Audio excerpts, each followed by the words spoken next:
Hello guys, আসসালামু আলাইকুম। আজকের ব্লগটা শুরু করলাম সন্ধ্যা থেকে। কিছু সজনে পাতা নিলাম। আজকে সজনে পাতার বড়া করা হবে।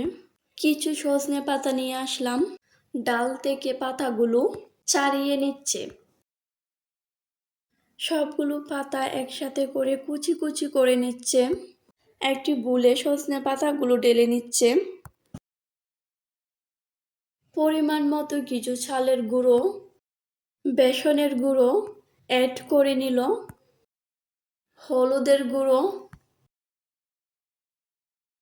মরিচের গুঁড়ো, ধনিয়ার গুঁড়ো, পরিমাণ মতো সবগুলো মশলা দিয়ে দিল।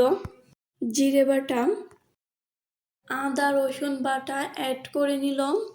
কাঁচা লঙ্কা, পেঁয়াজ কুচি দিয়ে দিল। পরিমাণ মতো পানি দিয়ে দিল। সবগুলো উপকরণ একসাথে মাখিয়ে নিয়ে কিছুক্ষণ রেখে দিল। কড়াইতে তেল দিয়ে গরম করে নিচ্ছে। এখন কড়াইতে সজনে পাতা বড়াগুলোকে দিয়ে দিল।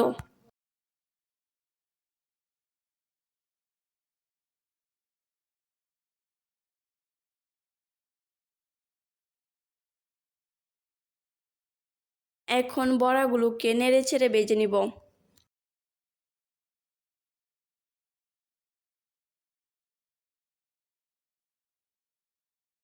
বড়াগুলোকে প্লেটে তুলে নিচ্ছি।